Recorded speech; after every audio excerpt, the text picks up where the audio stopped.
Good, thank you. All right, good morning, everyone. And welcome to today's Board of County Commissioners meetings, August the 13th of 2025, and the time is 9:01 a.m. and we'll call this meeting to order. And I'd like to ask Jim Kimbrell to lead us in our invocation, Pledge of Allegiance. Good morning, sir.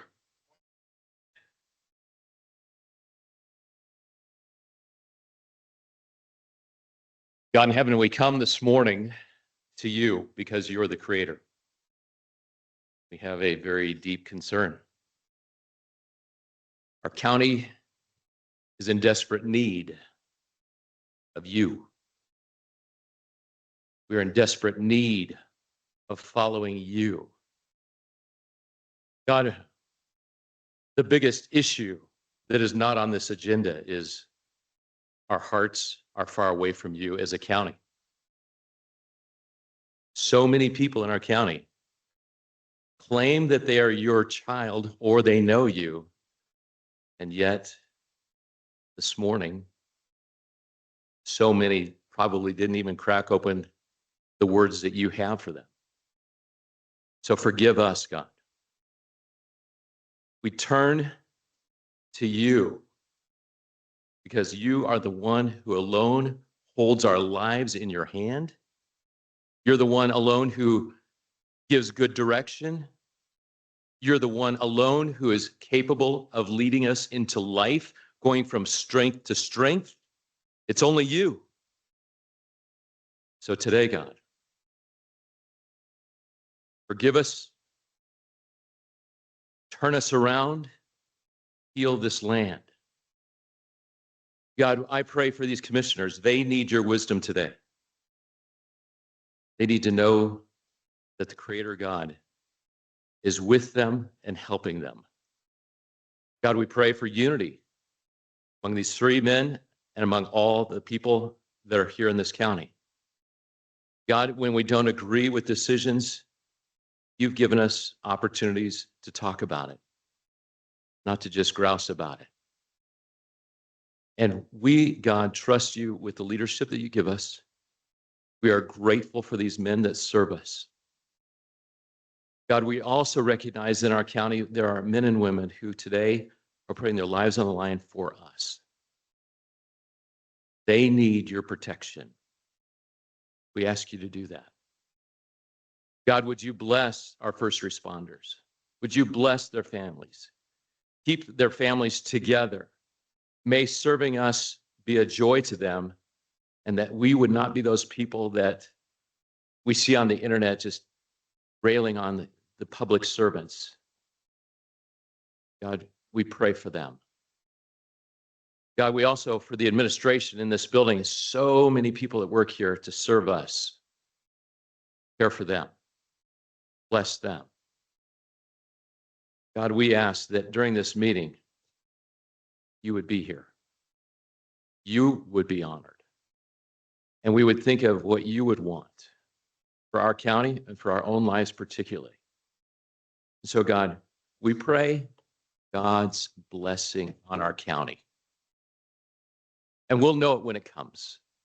Where fathers love their children, children love their fathers, and families are intact, and families are strengthened, and people are walking in the knowledge of your word and loving Jesus Christ. That'll be the day that we long for. We pray this in Jesus' name. Amen. I pledge allegiance to the flag of the United States of America and to the republic for which it stands, one nation, under God, indivisible, with liberty and justice for all.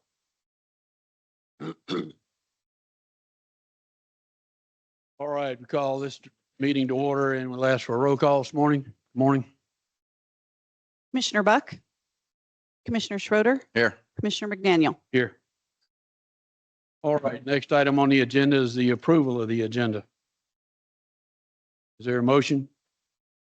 Yeah, I'll make a motion that we approve the agenda as presented. Second. Favor aye.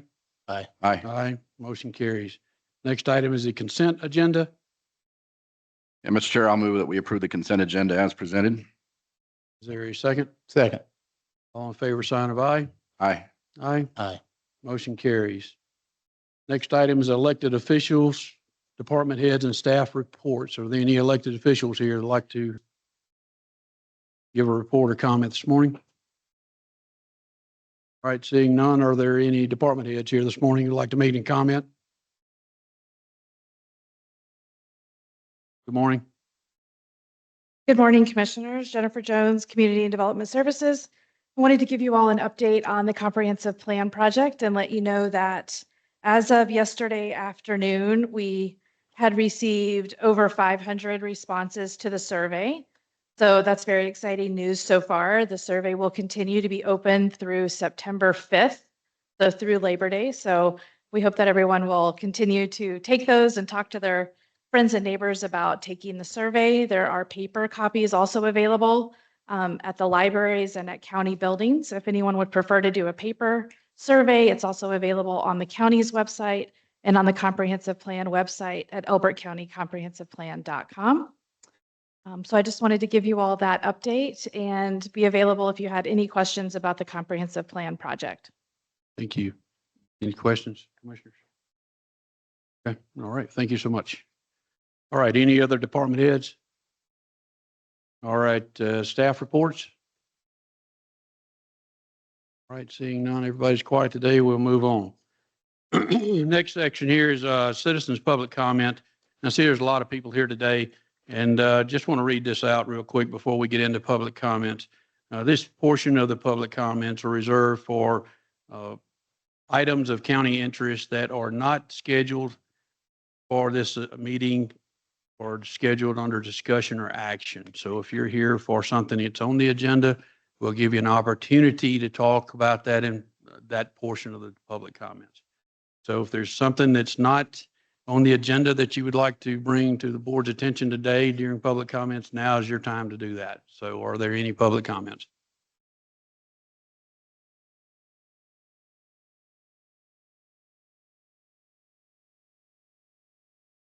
Morning, sir. Good morning, Commissioners. Don Gray, 16,000 Highway 86. I'm on the board of the ECEA, as you well know. I'm again bringing an update on Excel. First off, I'd like to thank the county for trying to hold Excel accountable for this project that they're proposing through our county. Although the commissioners have denied their application, Excel has continued to sue citizens for eminent domain. As of yesterday, of the 21 landowners that are still outstanding, 18 of them have been sued by Excel. Given that, one would assume that the next three would also follow in line. We don't know exactly why they're piecemealing it together, but that's what they're doing. They continue to move forward.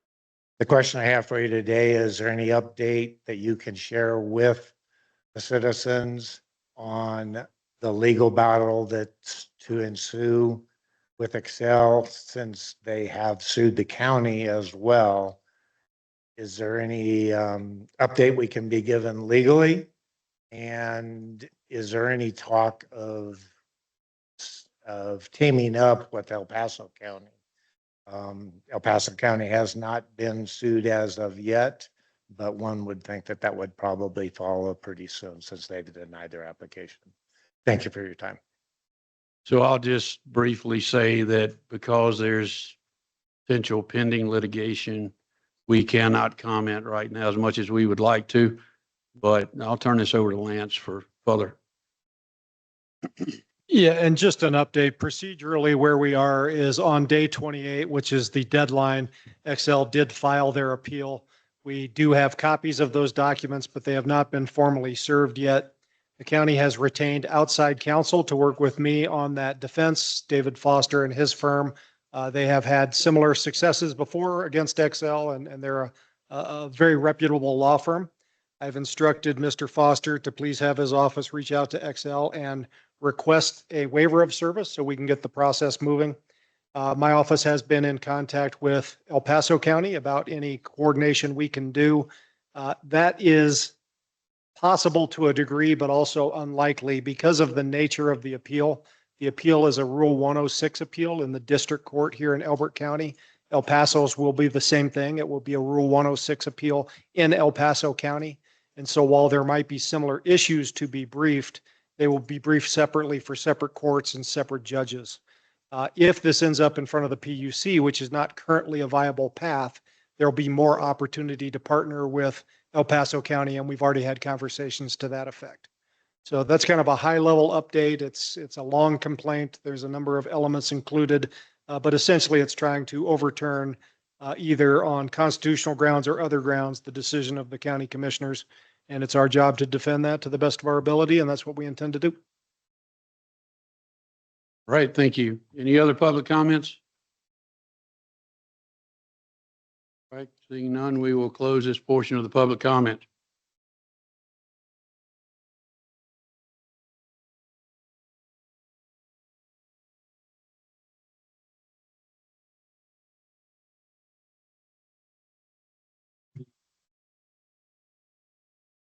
Yes, I did. And I appreciate that happening. Okay, and with that being said, I'll turn it over to you, but before we do that, I just want to say I'm completely against adding this, but go ahead, sir. Okay. Well, as you know, and as the public is aware, we did pass a resolution placing the sheriff and the coroner on for a possible third term for commission for this year's election. And as I was reading and looking over and thinking again about the resolution, I realized that if we do not include a question for the commissioners, we are repeating what this board has repeatedly said was a mistake from last year in not including the sheriff and coroner. And the reasoning for this is in the resolution, I'm going to read point number 3 and point number 4. And it says, whereas the offices of the Elbert County Sheriff and the office of Elbert County Coroner were omitted from the 2024 election questions, and voters were not given the option to vote to extend the maximum number of terms of those offices. And whereas the board believes it is appropriate to allow registered electors of Elbert County the option to extend or choose not to do so, the terms of the office of the Elbert County Sheriff and office of the Elbert County Coroner for a third consecutive term in office, the same as for the other county elected officials of the county thereof. And then it goes on to have the language. And my concern is that we're not being consistent in applying the same standard to the office of the commissioners, also elected officials, as we are to the rest of the elected officials. It's incumbent upon us to be consistent in this manner and to say that this corrects a wrong from last year, but yet repeats the same effort, doesn't strike me as being consistent. I did vote for this resolution, but if we believe that the reasoning for putting the sheriff and the coroner on were for these two reasons, that they were omitted from the 2024 elections, and that the voters should have the option to extend or choose not to, then it certainly should extend to the commissioners as well. As I brought up last meeting, I would omit myself for sure from a third term, and we can certainly write that into the language, and I would leave it to the other two commissioners to decide whether they would like to pursue a third term or not. But in fairness to the citizens as placed in this resolution that we passed last time, I think it's something we need to pursue. Okay, sir. Commissioner Buck. Yeah, I'd just like to go on the record that I like the new microphone system. Very easy to speak. I think you can hear better, but I'm in favor of it. Let me say that I do believe in term limits. And I would like to just ask what has changed from last year to this year would be my first question. But I think if this was a ballot question, an issue, I don't think it would pass, to be honest with you.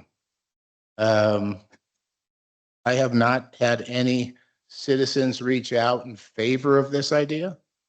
This is supposed to be, I thought, a citizens initiative, moved forward in the process by citizens reaching out, requesting by email and by phone calls and different methods. Hey, we have hundreds of people or thousands of people that want to see this on the ballot. I haven't had one person reach out and say they would like to see this on the ballot. As a matter of fact, I've had a number of people reach out against it. So no, I'm not in favor of it. I think the power that could be concentrated with the wrong group of individuals for that length of time can do some serious harm to a county. Just look at the national level, where you have these senators and these representatives that are in office well into their 80s and they've been in there for 40 years and they're just entrenched. I'm a term limit guy. I'm against it. All right, thank you, sir. And I'll add that the sheriff's office, the coroner's office, that's critical positions. And there's also mandated by the state that they be certified in these positions. And they have to be highly trained to be a sheriff or a law enforcement officer in this state or any state for that matter. And being in as a critical position, and it's unlike a county commissioner just to go and get elected to come in here. And for that reason, I'm against extending or supporting extending the term limits for county commissioners. Well, I fully expected that would be the response, but I think it shows the inconsistency of what was done last time. And so, as I've said before, I can argue either way on term limits effectively at the county level. I was not present in the meeting a year ago when it was placed on the ballot. I was taking my daughter to school. But I did vote for the one that we put the sheriff and coroner on. But again, I just think it's inconsistent. I think we were more worried about the individuals in those positions than the position. And with that, Well, I'll add this and then we can move on, but you may have a valid point. Worried about the persons in the positions, absolutely. We have a great sheriff, kept this crime under control in this county. We have a coroner here who has, between her and her husband, have been serving this county well for over 30 years. Has done a great job. And if we've got great people in these positions that are critical positions in this county, why would we want to change that? So I'll stand behind my previous comments, and thank you for your comments, Commissioner Schroeder and Commissioner Buck. Next item that we have up on the agenda is action items. Item number 1, number 2, is there a motion to approve those items? You want to do those separately? Or you want to do them together? Yeah, I'll make a motion that we approve action item number 1, consideration of July 23, 2025 meeting minutes, and number 2, consideration of July 30, 2020 meeting minutes as presented. Motion and a second. All in favor, sign of aye. Aye. Aye. Motion carries. Item number 3 on action items, consideration of an ordinance to amend and restate ordinance 22-01, adopting the 2024 International Building Codes, 2024 International Energy Conservation Code, 2024 International Fuel and Gas Code, and the 2024 International Mechanical Code, along with the International Plumbing, International Residential, and amendments thereto.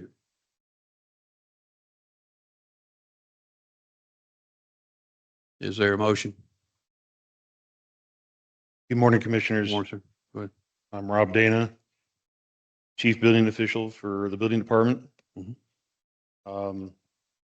This was just basically trying to keep up with the codes and for the national standards has been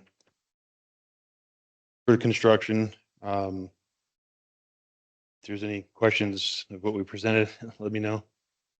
I've got a, well, go ahead, Mike. I think you may have some question. No, I was just going to ask, is it mandated at this time that we approve the 2024 building code? It is not, no, it's just a recommendation. We do have another 2 years, but kind of the saying says of why kick the can further down? It's just don't want to get any further behind than what we need to. That's why we're recommending doing this, is keeping up with the standards of Okay. construction. I noticed we have a builder or two in the audience. If they would like to speak and, I'll give them a chance here in just a minute. Yeah. We'll get through. okay. Yeah. Some of the differences, because we could do the 2021 codes as well, Correct. instead of jumping to the 2024. What were your thoughts on that? I know I asked you about that the other day. Between 21 and 24, there aren't much differences. The differences are from the 18 to the 21. That's where the major differences are. When it goes from 21 to 24, it's more of a wording than some of the codes, and also the placement of where the codes are in the code book. I gave, I believe, a couple samples or examples, I should say, of what the changes might be from 21 to 24. And that's the R value, the ceiling insulation values goes from in 2021, the R value from an R60 to a R49. So it actually drops. The windows, basically U factors, the 21 requires a 0.30 for the minimum on the U factor. And then the 24 drops to 0.28. But because we're over 4,000 feet in elevation, it goes back up to 0.3. So there are two examples where it doesn't change. If not, the energy for the R values actually drops. Okay, thank you. When was the last update that we did? What year? What codes? What year? We're currently under the 2018. We went from 2006 to 2018. So that's where we're at right now, 2018. So we're not mandated to adopt every time they update their No, codes, right? no. The recommendation always in most jurisdictions is every other code adoption or update. So we obviously went from 18 to 24. So it's just, this is the attempt of keeping it up with the standards. Your opinion, what kind of impact is this going to have on citizens? As far as, Not much at all. Nothing, just keeping up with the standards. It's really, I mean, we haven't found hardly anything when it comes to the citizens. We've actually changed some of the wording to benefit the Elbert County citizens. okay. It's my understanding that even the 24 update might have less impact or less fees, that kind of thing on than the previous. Is that right? Yes, from the, I mean, at least from the 21. So we go to the 21, it's going to be a greater impact. Okay. Yeah, since, So I've gotten calls both ways, people in favor, people against. of course, So, yeah, they've been pretty vocal about it. But with that being said, Commissioner Schroeder, do you have anything, sir? Yeah, just, I'll give a little bit of a history on what has happened here in the past. And the reason that we're still using the 2018 codes was because the state says that if we do make any changes to the energy code, that we need to also include the model electric ready and solar ready code. And this code prepares new homes and buildings for electric vehicles, rooftop solar, and high efficiency electric appliances. Cities and counties with building codes must adopt the 2021 IECC along with the model electric ready and solar ready code when adopting or updating any building code between July 1st, 2023 and June 30th, 2026. And this is why we have not updated up to this point. We did not want to adopt those codes of the model electric or the solar ready code. And as we get past the June 30th of next year, we're out of that requirement. In addition to that, many of these things that are in these new energy codes, I believe fall in line with the Green New Deal, which I think puts a lot of onus on homeowners. And builders, it's bad. And given the big beautiful bill passage, and from what I'm hearing, there's a lot of removing a lot of those green energy requirements. And so I think it's perfectly reasonable for us to wait and see the outcome of that. and wait until at least after June 30th of 2026, less than a year from now, to adopt any new code. All right, thank you, sir. You bet. All right, so at this point, is there any public input on this item? Yes, sir. Yes, sir. If you'd give us your name and address, please. Kerry Moore, RKM Homes. Been building out here 40 years. When he says that will not impact the cost of a house, that is not true. I've just built two exact same houses. I had my my insulation company, Spec 7, bid them both ways from the 2018 to the 2024. It'll be a $8,500 cost increase, the exact same house, if we adopt this 24 deal.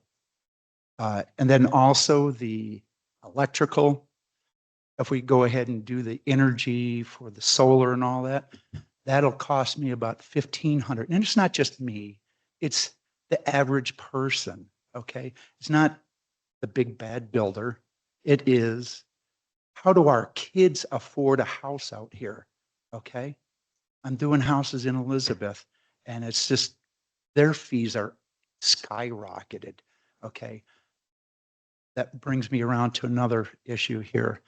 I know that you guys passed that for all the decks and all that kind of stuff. Let's relook at the permitting fees for the builds in this county. Please, I'm asking you. It's just for what we get, there's the value isn't there. I'm just sorry. Okay. But please don't adopt this 24 because we have another couple of years or so, my understandings of it, to either go one way or the other. Let's wait and see. Okay. It's not going to kill anybody to keep it as it is now. Another reason why not to do this is there are ways that we have to accommodate the R30 in the walls. And I know I'm getting into weeds here, but a way to do it is we have to spray foam in between the studs. I've been finding out that mortgage lenders will rescind their mortgages if they find out that they have this foam in there, because what's happening is the moisture gets between the foam and the OSB. And then of course, what happens then? You start getting rot. And then now who's going to take that into shorts 10, 15, 20 years from now? Is it going to be me? These guys, somebody's going to be sitting on this side of the table looking at them lawyers, okay? Because I'm not going down by myself. Okay, and that's what's going to happen. I promise you that's what will happen. We live in a dry climate. I got it. But what happens? It's the what happens. So please don't adopt this. Right? It just cost us more. Okay. All right, There's thank no you. upside. All right, any other public? Yes, sir. Hello, Morning. good morning. My name is Jack Beckwith, Director of Land Acquisition for Lennar Homes in Colorado. I'm not prepared to speak to the specifics as it relates to the 2018 versus 2021, 2024 code, but I do and can represent that there is a financial burden associated with the changing code from 2018 to 2024, and there would obviously have to be a pass-through or a concession from either the builders involved or ultimately passing through that cost to the end home buyer. So while I can't speak to the specifics, I do want to at least represent that fact. Thank you. Any other public comment? Yes, ma'am. Anna Reed with Reed Custom Homes. We actively build in the community and the county as well. I want to echo all of the comments that have been spoken already, that there are additional costs. I do all the estimating for our company. We build very nice homes for our customers, and yet, our customers are able to pay higher prices and bring great tax dollars to this community. and the county overall. However, the concern for the growing cost of a build is paramount. I mean, every single day, I'm looking at every penny to see how we can actually decrease the cost we build in this county as well as others, and we see the difference. It does make a huge difference between 18 to 21, and it will from 21 to 24. Yes, there are some benefits to going back to some things that are better, that are more buildable. However, it's going to pull through a lot of the electrical components and raise the costs even further, which are skyrocketing as it is. Not because the builders are taking more profit, it's because the cost, the very cost of building a home is becoming so unattainable for so many people. So I would encourage also delaying the decision to update to 24 until we need to. I think the point about having to pull through the electrical codes if we make that decision now is very valid and a reason to delay, as well as all the other changes happening within the building department and IRC as a whole across the country in order to try to make housing more affordable. The codes are to make our homeowners safe, not more expensive. And I do not think that the updates to the code actually are increasing the safety of our homeowners, which it should be our number one concern. Does this code actually make our homeowner more safe? No, it does not. I actually have to introduce air back into a house because now we're making our houses too tight from a insulation perspective. We get in there and we create these homes that literally could have the oxygen sucked out of them unless I create a way for air to come back in. So we are putting more and more into these homes in order to be more green, and yet it's actually costing our homeowners more and making their homes in some ways less safe overall. So our drafty old 1900 homes, yes, we don't want that because they're not efficient from a heating and cooling perspective. However, we're getting to the point where we're actually creating less efficiency and having to introduce back in more air. There's a whole trickle down effect that we need to be aware of as we adopt new codes. All right, thank you. Any other public comments? All right, seeing none. Is there any further discussion by the board? Well, I'll just quickly add, echo a little bit of the public comment. I did see that the average increase home going to the 2021 code was about 10 grand. So there is, the numbers that we're hearing today are in the same range. So I think there's absolutely impact to the citizens, and the public comment was well taken, well spoken. Great. Commissioner Buck, you got anything you'd like to add, sir? Okay.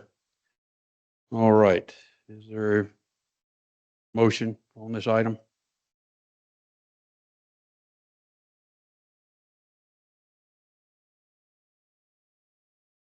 Yeah, I'll make a motion that we do not adopt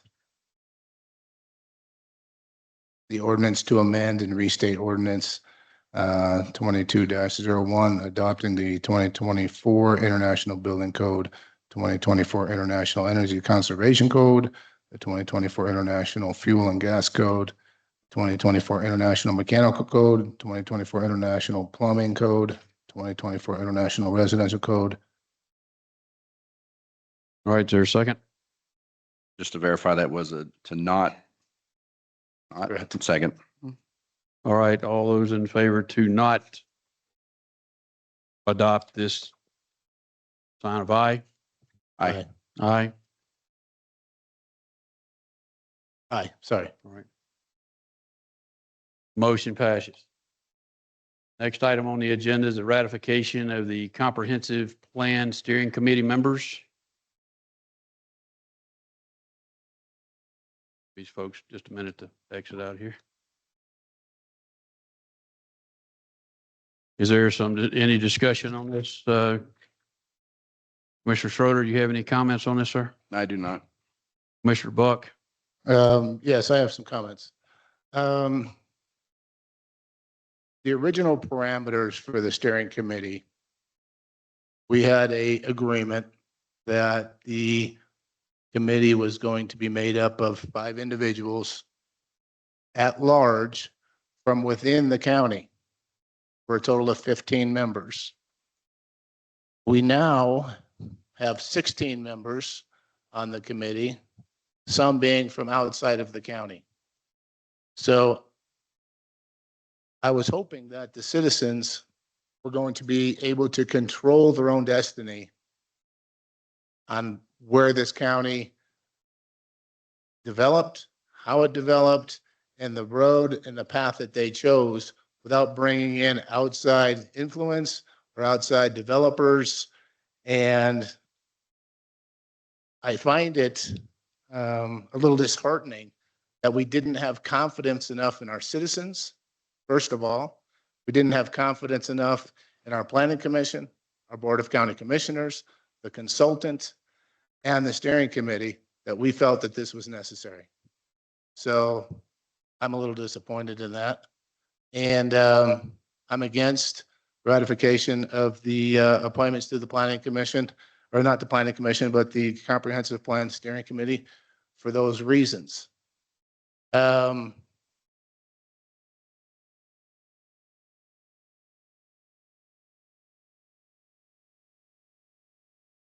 I'll leave it at that. All right, Commissioner Schroeder. Yeah, I think it's interesting to talk about the original agreement on how the the comprehensive plan steering committee was going to be made up. Originally, we had talked about there being 6 members on there and only one possibility of us appointing one PC member to the steering committee, and you have appointed 2. So the first person that violated any agreement that we had on how that was going to be was Commissioner Buck. And that was after the request of the Kimley Horn to increase to 5 members for the purpose of having a wide variety of points of view, of expertise, of backgrounds, so that we can have a complete picture. I fully support an exception of putting a developer on here simply because of that purpose.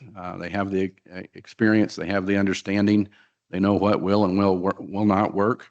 And it's better to have that input at the beginning instead at the end and realize that we have a problem, that it just something has been put in there that will not work.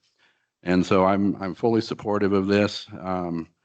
Mr. Chair, I'm willing to make a motion unless there's some comments that you would like to make.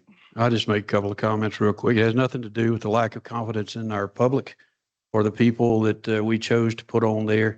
And being in law enforcement for 30 years, it's like anything. You investigate something, you want to create something, you want to get a 360-degree view of it. And including professionals, we've got people in there that've got a background in water, real estate, many other factors here and residents. And out of the 16, only one person lives outside this county, and I stand behind my decision on that. So thank you. Is there a motion on the table? I'd like to follow up real quick if I could. The original agreement between the 3 commissioners, I think it was 2 or 3 members apiece, and we were going to limit the planning commission member appointments. Dallas is correct. Then the consultant recommended we enlarge the committee, and we had all agreed to a 5-member apiece at large, citizens only. That's not what we have here. That's all I have. All right. Is there a motion? And we did not agree to add to another planning commission member in at that time either. So to me, that's a real concern as we move forward. The people that are on the comprehensive steering committee also have to be the people who approve the comprehensive plan at the end. And we have always made a very stringent effort to maintain the people that are involved in developing a plan or an organization are not the ones that have the final vote on it. And it's troubling to me that we have people on the comprehensive steering committee plan, the committee members that are also on the planning commission. And I didn't like it from the beginning, and I still don't like it. But that being said, Mr. Chair, I move that we ratify the Comprehensive Plan Steering Committee members as presented. All right, is there a second? I'll second the motion. All in favor, side of aye. Aye. Aye. Opposed? Nay. Motion carries. Next item is the appointment to fill the planning commission vacancy. We have one vacancy on there. It's been a recommendation that member Ken Madsen be appointed to that position. Commissioners, just for the record, the last item was actually approval of a resolution. So that's what the final minutes will reflect. And the item in front of you now to replace, to fill a vacancy on the planning commission, that's also a resolution. So just so Okay. you understand. All right, understood. Is there a motion to approve item number 5? Yeah, I'll make a motion to approve the planning commission vacancy and appoint Ken Madsen to the position. All right, is there a second? I have a question. Yes, sir. Is this the same Ken Matson that we just appointed to the Comprehensive Plan Steering Committee? I didn't appoint. I don't know if it is or not. I would, if it's Ken Madsen, I would say that it is. There's probably only one Ken Madsen in the county. So then I have a couple of objections. One, with the previous item, I think we have a problem when we have a person on the comprehensive plan who's also steering committee, who's also a PC member. And if this goes through, then 3 members of the planning commission will be on the steering committee. This is not becoming a wide open committee made up of citizens. It's becoming a tailor-made committee of the PC in there. So I have a real problem with that. The other concern that I have is the vacancy that we have. It says here in the presentation that it was due to resignation. I guess we'll have to take everybody's word for it. I've not seen a resignation, a letter for this, which would be standard procedure in the past for there to be a resignation letter. But in addition to that, the resignation is out of District 3. And if I'm correct in this, Mr. Ken Matson lives in District 2. And while there's nothing that is against appointing somebody not in your district, I certainly think it has been the practice of this board to appoint planning commission members from the district in which you live, so you have full representation. This would allow for representation of 4 PC members in District 2 and only 2 in District 3. And so I would be interested in hearing why we think that District 2 should have more representation on the planning commission than District 3. Well, I'll start with your first question. And there was a resignation. It was a verbal resignation. It was made in my office to me with a visit from the previous board member. Asked for in writing, I think, and if I remember correctly. I don't know that we ever got that. Basically, we never got a resignation. Okay, all right. So it was a verbal resignation made to me. You're correct, there is an agreement amongst the county commissioners to pick from within your district. However, when you don't have people in your district, sometimes you have to go out of your district. So that's the answer for that.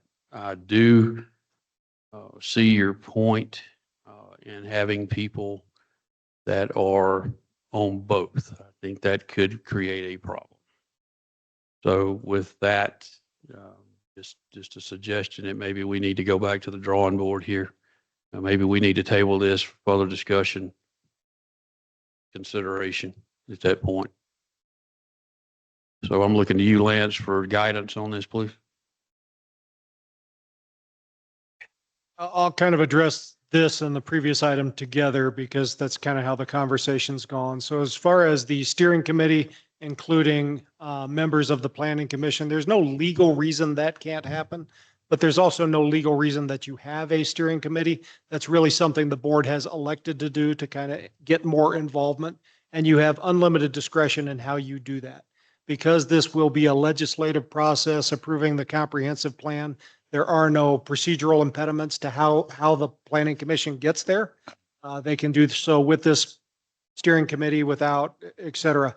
And as far as appointing this member to the planning commission, statutorily, you're only required to have 1 member from each commissioner district, and the rest can be whatever the board decides they should be. And so you haven't imposed any additional requirements on yourself. I understand that Commissioner Schroeder is stating it's a practice of the board historically, at least in recent history, that each commissioner kind of have 3 planning commissioners from their district, or at least overall that there be 3 from each, but that's not a legal requirement. It's only a requirement that you have 1 commissioner from each district and the rest can be whatever the board wants them to be. So legally, you can approve item 5 if you wish. You can reconsider item 4 if you wish. It kind of comes down to what would the board like to do. All right. I'll give you just a chance, just a second, if you don't mind. So I hear all that and I hear what everybody's saying here, but to me, if you're on the planning commission is the one that's going to adopt this comprehensive plan, not the board of commissioners. I want to make that clear.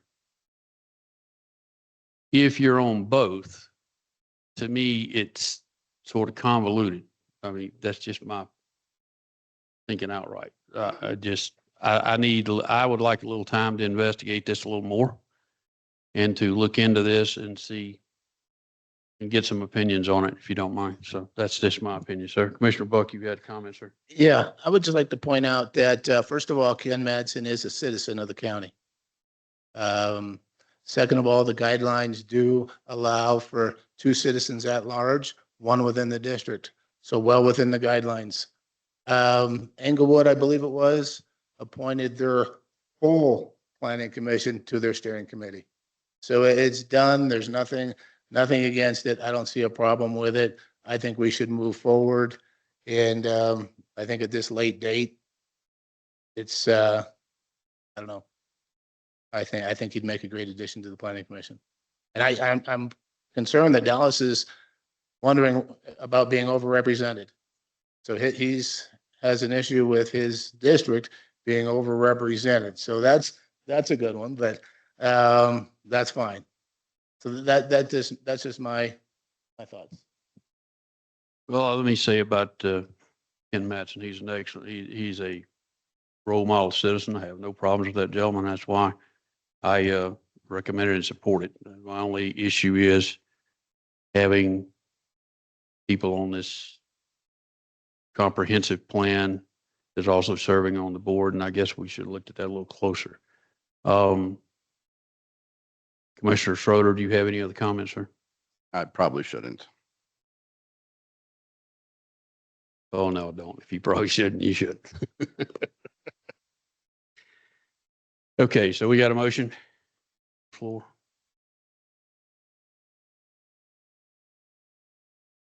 Would you consider continuing this to the next end of this a little more?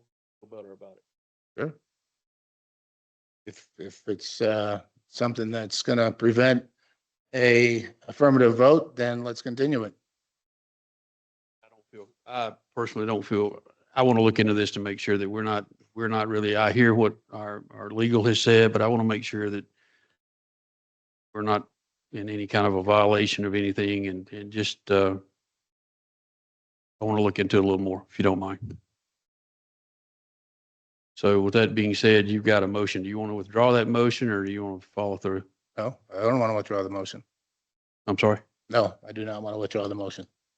Okay, so there's a motion. Is there a second? All right, motion dies for lack of second. Is there a motion do we need a motion to continue this or put this on the next agenda?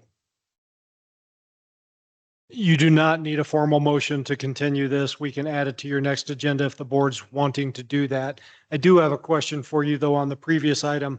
Was there any desire to reconsider that approval? Because there is a process for that. It's a simple one, but are you comfortable with your decision on item 4 and you're only pulling essentially or not approving today item 5? So I thought we did a motion, did we not? You did. To You approve. approved item 4, but that conversation spilled over into item 5. So if you're comfortable with your approval of item 4, I think you can move on. If you want to reconsider it, someone who voted in the majority needs to make that motion. All right, is there any reconsideration for that, sir? Any reconsideration, sir? No. Okay. All right. Next item on the agenda is a revision of resolution amending resolution 2018-48 to add additional stabilization to the contingency funds for emergency purposes. Good morning. So we had already addressed this a little bit at the previous meeting. The idea is that every year we've had unassigned money in the general fund. The last audit showed over $9 million unassigned.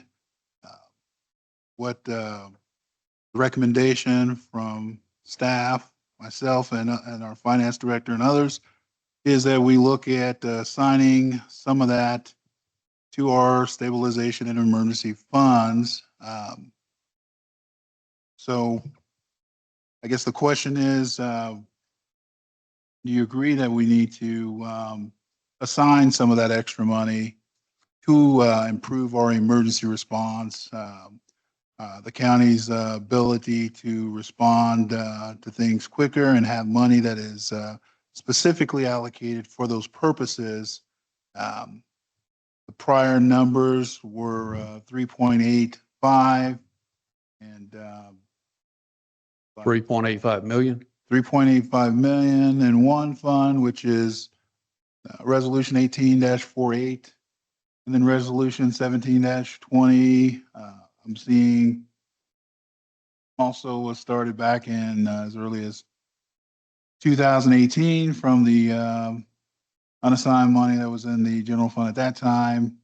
So we'd basically just like to increase these numbers total by $2.5 million. So there's over $9 million unassigned from the last audit that the previous board did not make a decision on what to assign it to.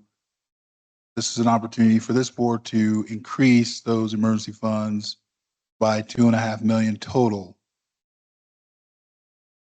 So when you say emergency fund, are you referring to the rainy day fund? Is that what you're referring to? That would be the colloquial answer, yes. Rainy day fund. In an emergency, we have money that's set aside specifically for those purposes. And can you tell us what we have in there now? 3.850, $3,850,000 is in one of those funds, the item known as stabilization funds. And then resolution 1720 is showing $430,000. What is showing on this last resolution. So wanting to increase that total by $2.5 million. Okay. So the total in there for the rainy day fund was 5 million. Is that right? Is that correct? In the rainy day fund, is that still the same? Yes. Okay. Between the two funds. Between the two funds, between the the total two. is going to be that, yes. They have different purposes and different ways that those monies Correct. can be allocated for that. I guess my question is, do we see anything in the future, short-term future, where we might need to use some of these funds? I know we had money come in from our solar project. We have the fund balance increase. But is there anything that we might need to keep in mind in the future? And I guess I'll have another follow-up question then. I think that's fair to say there's always something that's going to come up that needs to be addressed or decided by the board. But I think making a decision to increase funding that's set aside specifically for this purpose of a rainy day with the changes in the economy and other things that are unforeseen, it's always good to have something designated as opposed to having this large amount of money that's sitting in the general fund that's unassigned. And I guess a follow-up, and maybe, I hate to put our treasurer on the spot, but as I understand it, these funds are then invested in secure and allowed by law places. And so we actually earn a higher interest rate on these than if they were just sitting in our general fund. And then that income that's generated, that interest income is then incorporated back into the general fund. It doesn't just keep building the contingency funds, if I understand that correctly.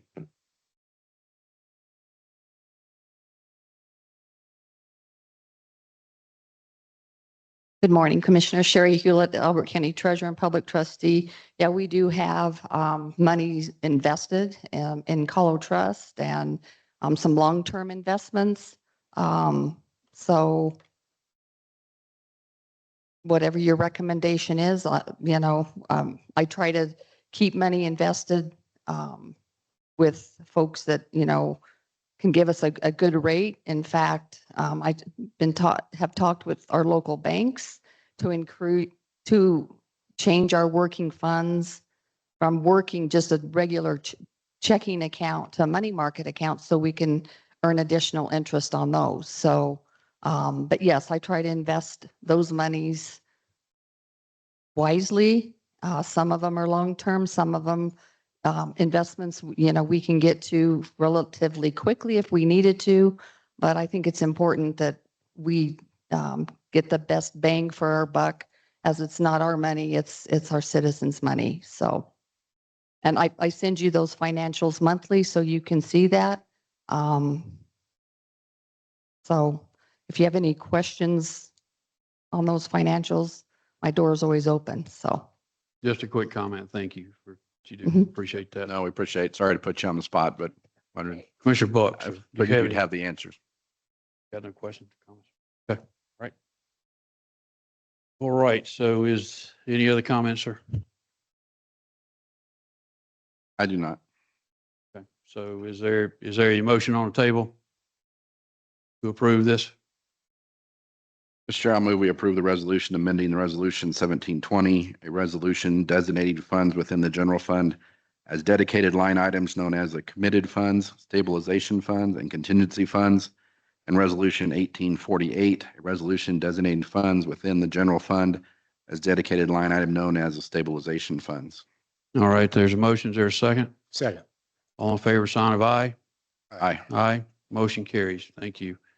Next item on the agenda is item number 7, Board and Commission's Code of Conduct. So do we have any comments on that, Commissioner Buck? Start with you this time. Yeah, we spoke about this, was it last week or 2 weeks ago? It was a discussion item, I believe at that time, or I don't remember if it was an action item or a discussion item, but it was, we had some language changes to it that we're bringing back today, and I think it's ready to move forward, but Okay. Lance, do you have any? Yes, Commissioner Buck, that's correct. At your last business meeting, you had this as a discussion item. I know you had some comments on some additions you wanted to make, and those have been added, what you read into the record on that date at that time. I know Commissioner Schroeder had a minor change as well, and that was made. I would suggest one additional change just to the signature block so that folks that are appointed and receive this can acknowledge that they've received and understand it, but they don't need to acknowledge more than that. Just that they've received the code of conduct as adopted by the board. Okay, thank you. Commissioner Schroeder? No, I have no questions, no comments on this. I agree with our attorney's recommendation, changing the verbiage on the signature page. All right. Is there a motion on the table? Yeah, I'll make a motion that we approve the Board and Commission's Code of Conduct. There's a motion. Is there a second? A friendly amendment to add the language that at the signature line that just says that the recipient has received this, received the. I guess what I would suggest is it would now read, I have received, read, and understand the Elbert County Boards, Commissions, and Committees Code of Conduct, period. Commissioner Buck, are you good with that, sir? Sure. With your motion, do you want to amend your motion to that? I won't be able to read it back to you. Well, you don't Right. have to, but we'll take it as. I'll make a motion that we approve the Board and Commission's Code of Conduct with the additional language added to the signature line. Second. All in favor, sign of aye. Aye. Aye, motion carries. Next item, item number 8, consideration of 2 resolutions to implement strategic rules on specific and limited types of development applications. Mr. Chair, this is potentially along discussion, can I recommend a 5-minute comfort break? Okay, so we will recess and come back at 10:05. Thank you.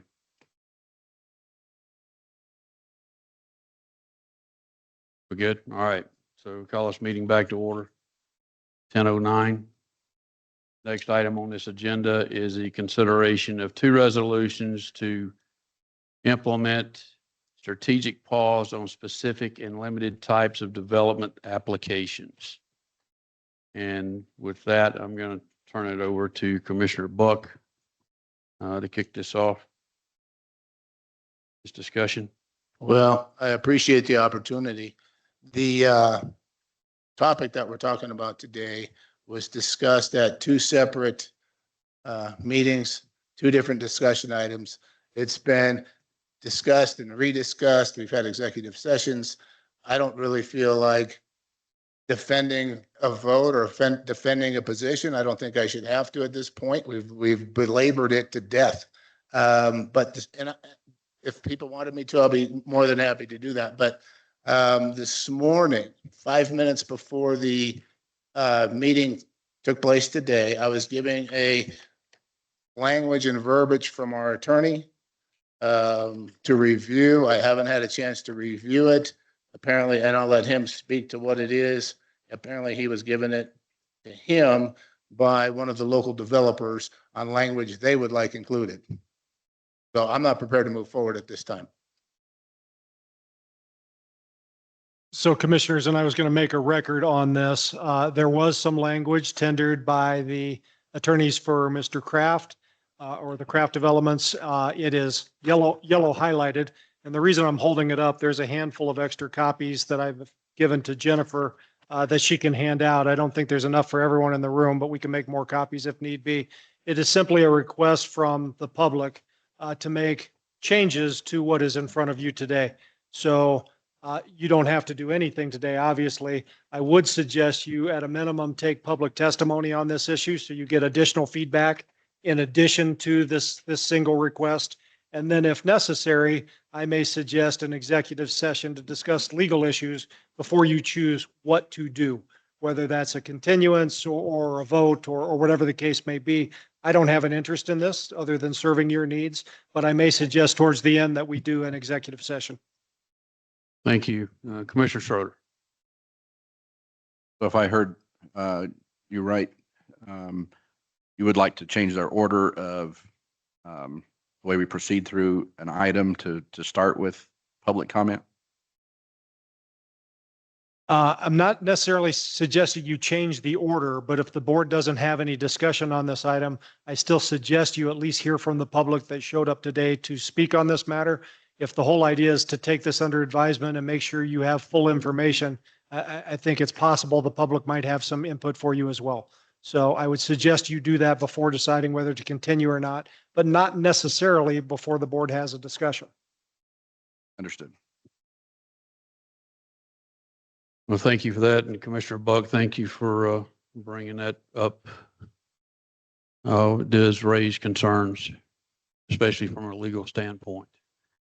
I do think we should allow the public here to make their comments in regards to this. And then I would suggest to this board that we consider moving this into executive session after the public comments. Are you in agreement with that? Do you think that's correct? I think that may be appropriate. I don't know what the comments are going to be, but certainly if you're going to leave here today, either without taking action or planning to take action in the future, I think an executive session might be appropriate first so that you have clarity and thought in the way you're going to proceed as far as how that impacts the legal. So if you will allow me to be fluid, I can make that suggestion after the public has had a chance to speak to you, whether I think today is an appropriate executive session or not. Okay. Any public comments? Yes, sir. Yes, I do. And on that, just the subject of another executive session on this, I think that would make the third one that we would be talking about this outside of the view of the public. This is a very important decision on whether or not this moratorium goes forward or not. And to continue to have the discussion behind closed doors is troubling to me. So that'll be my 2 cents about that. I'm okay having an open and frank discussion in the public, and going with it from there. As far as where this is, where we stand on this, it has been discussed before. The last meeting in June, it was a discussion item. I took quite a bit of time discussing why I would be opposed to any concept of a moratorium. And I won't revisit that, but I will just let everybody know it's on the website if you're interested in seeing that. The last meeting in June is had there. I talked a little bit about private property rights, the history of private property rights, and why it's so important on what we hold dear as Americans. Private property is an important aspect of our freedom and liberty. From there, I went on and talked about what a moratorium would do and how it would hurt so many aspects of our county. Everything from inflated home values, because we've reduced the supply, that we are following the current comp plan as it is written. Moratorium hurts all the trades, the workers, the people who put it on there. Moratorium effectively puts a closed sign on Elbert County, and I'll talk a little bit more about that in a few minutes. Our current building numbers do not show that we are being overrun by homes. In fact, I got a report yesterday. We're about 15% down in new building permits this year over last year. And perhaps some of it is because we've already been discussing this moratorium for several months, and it's got people nervous about it. So we are already hurting just in the rumor that this may pass. The economic implications, not just for us, but for fire districts and school districts who have impact fees with new building. We've not brought them to the table and talked to them to see what their impact will be and what their position might be on that. I talked a little bit about what fear is and what's driving this, whether it's water, loss of grazing land, becoming park or a rural lifestyle. And the answer for all of those is to have higher density developments to protect all that. The effect on ranchers and their ability to retire, maximize profits on their property, the effects of property tax in the county, local businesses and the values that they have, the new business, and then where the fairness is. And so that's all the issues that I covered in June. Going forward on these two particular ones, one thing that's particularly frustrating to me is that I didn't even see the final resolutions until yesterday morning when they were passed as well. And something this significant on how it is going to affect the county shouldn't be done at the last minute. It gives the impression as though we're trying to hide something, we're trying to sneak something in. If this was being done at the state level or at the federal level, we would all be fussing and complaining about shoving stuff through at the end of the day. And we don't need to behave that way. It's true we've talked about it, but we've not had the specifics. It's all been generalities. And so now that we have the specifics, now we can talk about the specifics and the problems that are within the specific resolutions. And it has been the practice that we have in discussion item had the prepared and ready resolution at the discussion item so that in the meeting 2 weeks later, when it was going to be put on as an action item, that the public had sufficient time to see what the final product would look like. And we did not have that. And I've had some response from different folks that were concerned about the transparency and the limited time that they had to evaluate this. Specifically on these two items, I have a lot of notes here. The resolution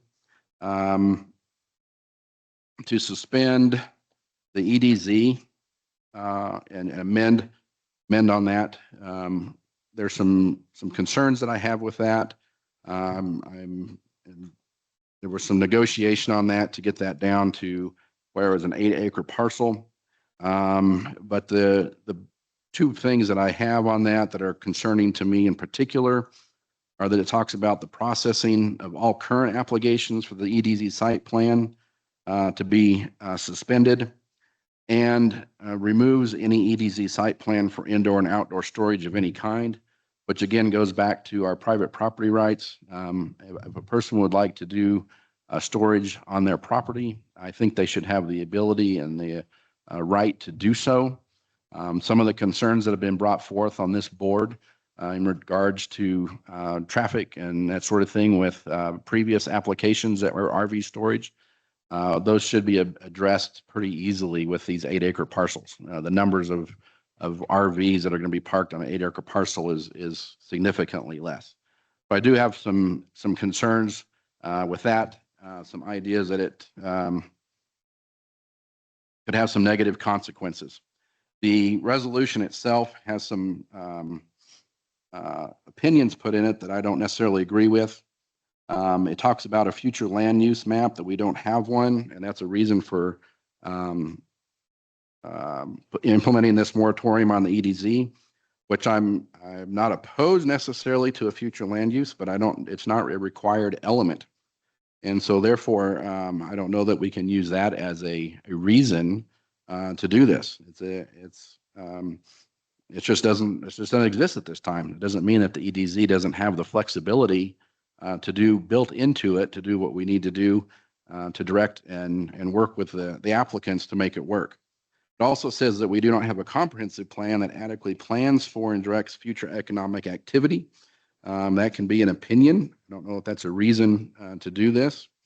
The following paragraph on the whereas, second from the bottom, talks about that the EDZ has not been meeting the intent.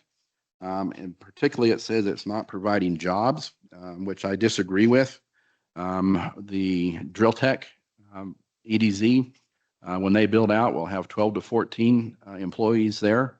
The Burnco batch plant, seems like every time I go by, they've added another cement truck there. So we know that we're adding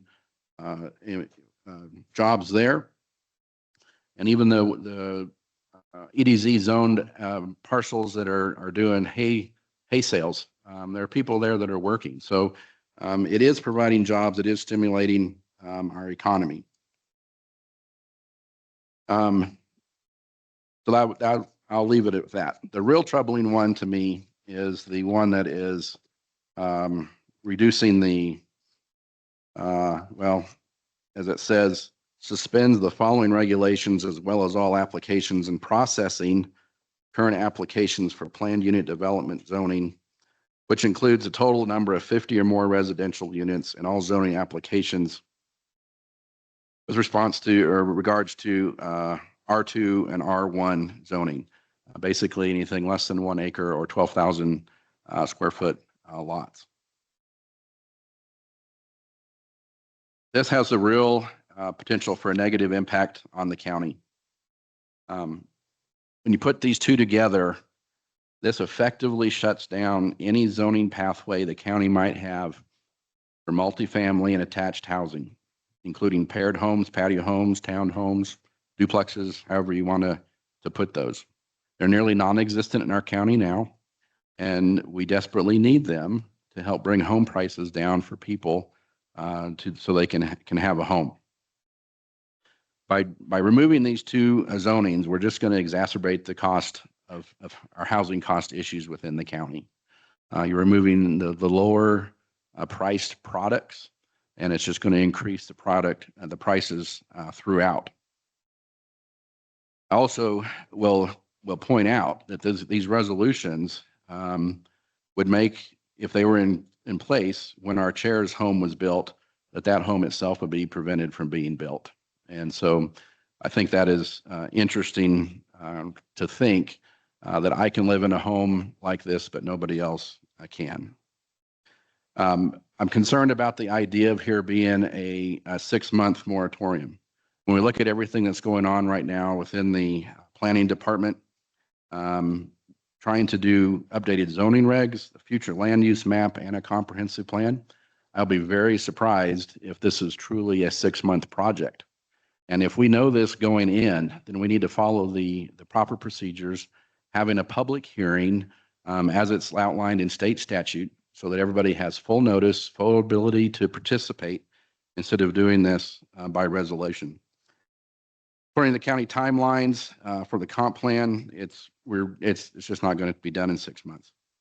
The last major regulation update for 1041 regs took 18 months to do.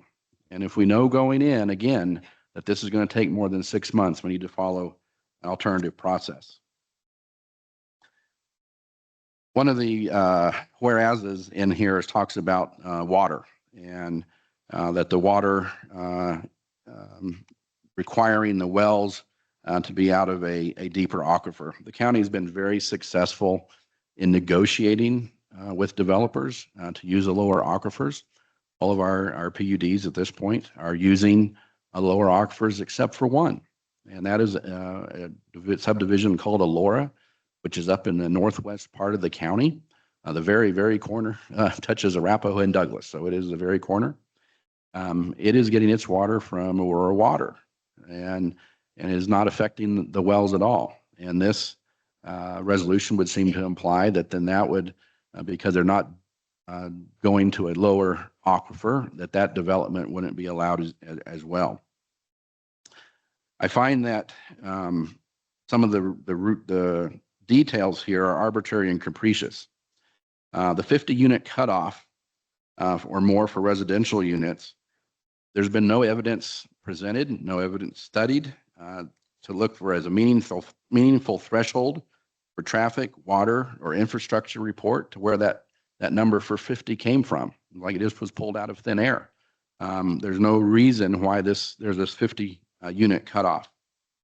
Blanket bans on R1 and R2. This stops all applications without regard to location, available infrastructure, or mitigation members. And the infrastructure argument that puts in here makes it sound as though that infrastructure has to be put in place before development can begin. In reality, developers are required to build roads, water and sewer, and drainages as conditions of approval. Impact fees and future property taxes expand the expanded capacity. And infrastructure and housing are built in tandem, not sequentially apart. As the development grows, then more and more infrastructure takes place. This takes away affordable housing within the county, as I mentioned earlier, and it puts us in a point where we are headed to becoming an elitist community, where the only homes that are going to be available are going to be $1 million plus.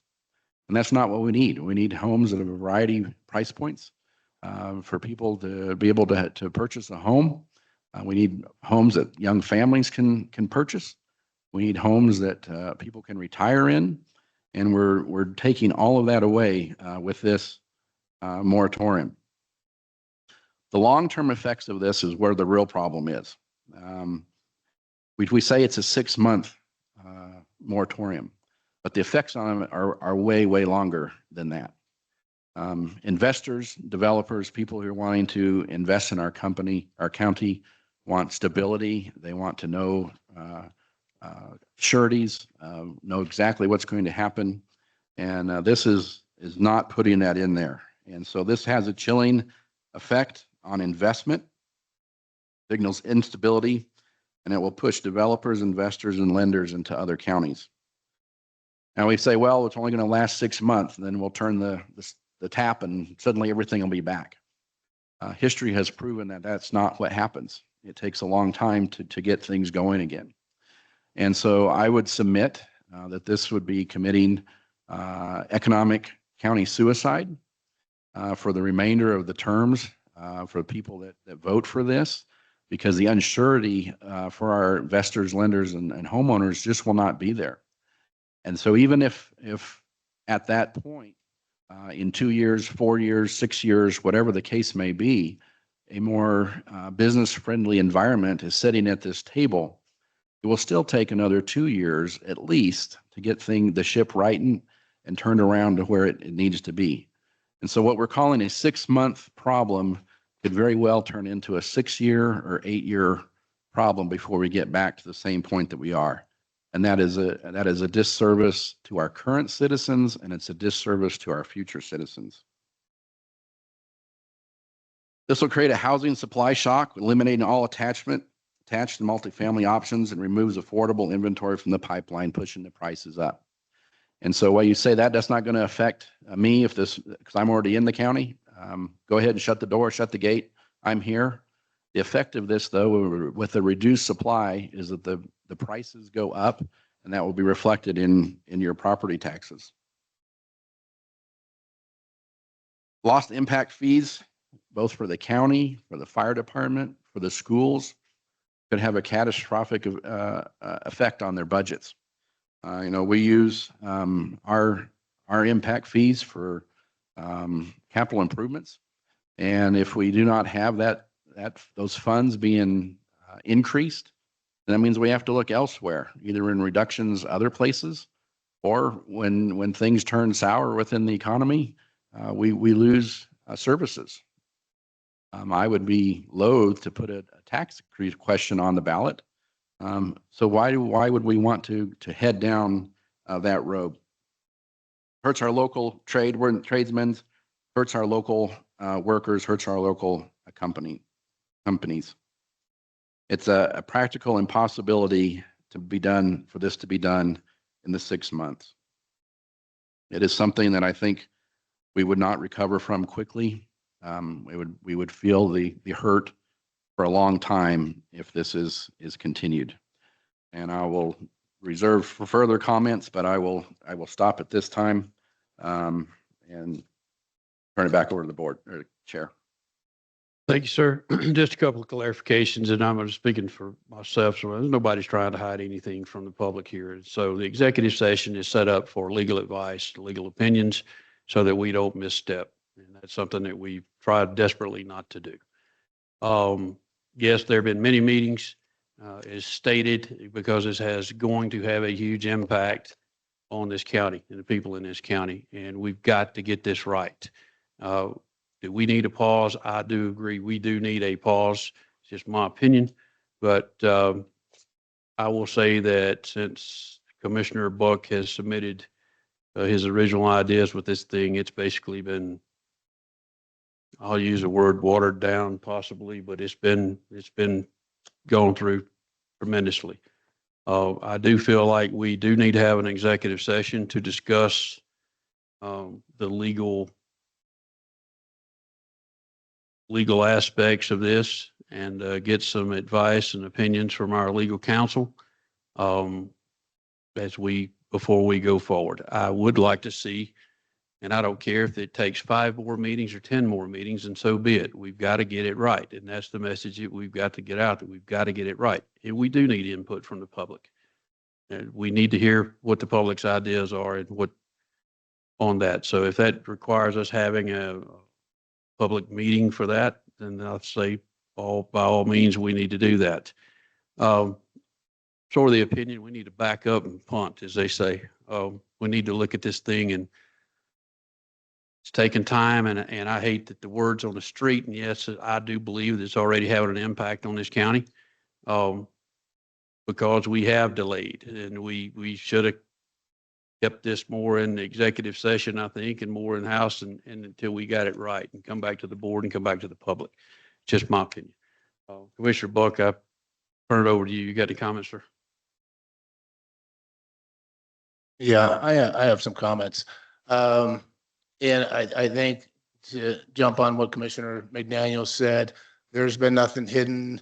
There's been numerous discussions in the public for months to insinuate that we're trying to rush something through. I don't agree with that, but no one's saying that we can't have affordable housing. No one's saying that. What we want to do is decide where it should go. We want a map. We want a plan. We want something to follow. And that's what we're asking for, is time to get that together so we don't have another community of 2,500 homes out in the middle of nowhere with no infrastructure. And that's what's been happening.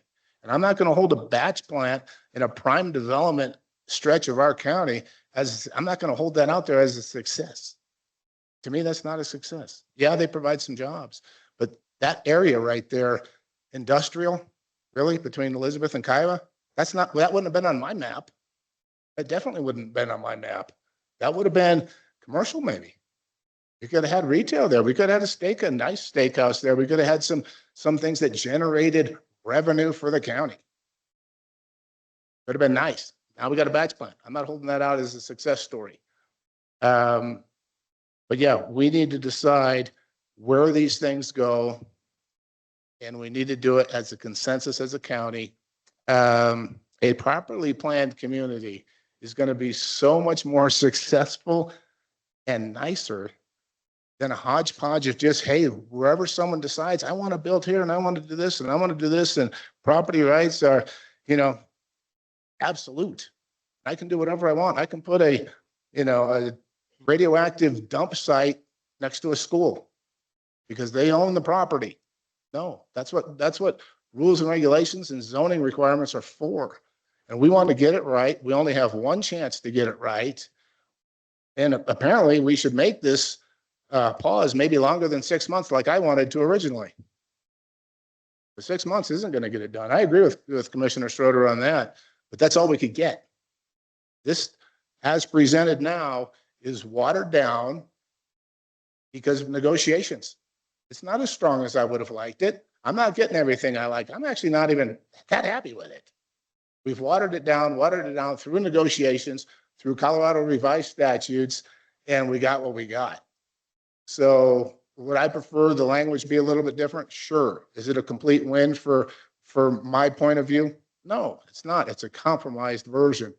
And just to point out, it doesn't affect platting. So the builders are going to keep building. They're going to keep subdividing their rezoned PUDs. They're going to keep platting. They're going to keep building. It doesn't affect building permits. It doesn't affect certificate of occupancies. All it affects is high density residential until we can figure out where we want to put it, and not high density, but high impact EDZ zone projects. So to say this is a terrible thing and be against it, I'm not saying it. I'm thinking that it's a big win, a new direction, and a positive direction for Elbert County to look like somebody cares about it, somebody thought about it, somebody gave it, anyway, I'm not going to go any further, but that's all I have. Okay. All right, this time I'm going to open up public comments on this. So please give us your name. And actually, I was asked because of the audio, we're still working through that. If you would write your name and address on that sheet up there so they can get it, because sometimes I don't think it's captured and these folks are having a hard time. Okay. I'm Diana Edstrom, 10243 Private Road 106 in Elbert. In addition to being a resident of the county, I'm also on the County Planning Commission. So I'm not quite sure how my comments fit into that, but I'm a detail person. And a lot of what we're talking about here to me is very high level with no specifics on how this is going to happen. So here's my questions. I'm hoping you guys can answer it. I realize that this is public comment, but specifically for the EDZ, do we have any active applications right now with CDS for EDZ? And I think that's an important question because that feeds into, is this impacting anybody that wants to do anything right now in an EDZ? So hopefully we can get an answer on that. The future land use map that is referenced in both of these regulations, who is going to determine what that looks like? Can we explain to the citizens sitting here what a future land use map actually is? I know that it is something in the revised statutes that can be done. There's a lot of information in there, but if we're going to pass something, I think we need to understand exactly what that is, who gets to determine what that is, and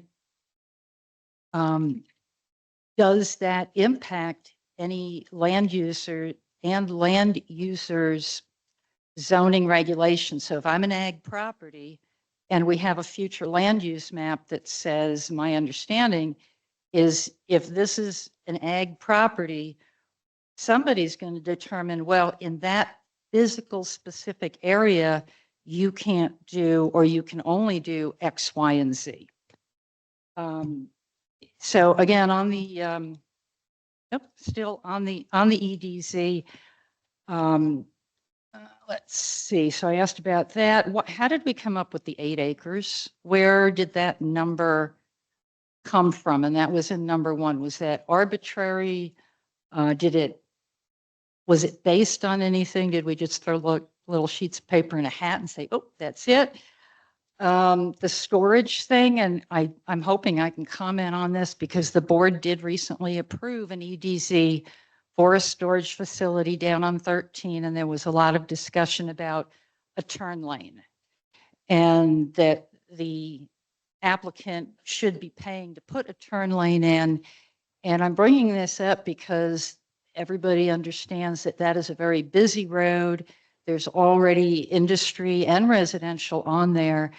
And asking this person to build this, which they were not in the end asked to do, is part of the unintended consequences of the county. I'm not saying you guys, but the county not having a plan for road infrastructure, any type of infrastructure in this county over a period of time. And we've just continued to approve things without looking at how's that going to go down the line. Unintended consequences. The board also did not approve an EDZ storage facility up on Kiowa Bennett for various reasons. But one of the points that the applicant made was, this is a needed facility because we have all of these big developments going in and people can't store their RVs there. Therefore, we need this. Again, unintended consequences that aren't thought of the developments that have been approved in the county. So just, again, it's just something to think about.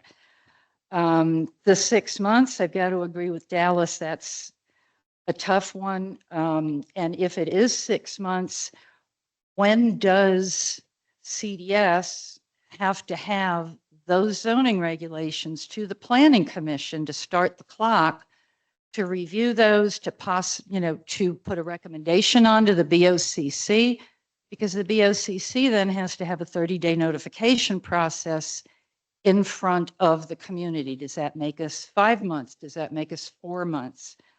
Does the Planning Commission have any involvement in this process, since ultimately we are the ones that, and I guess I'm talking as a planning commissioner right now, it's got to come in front of us as well.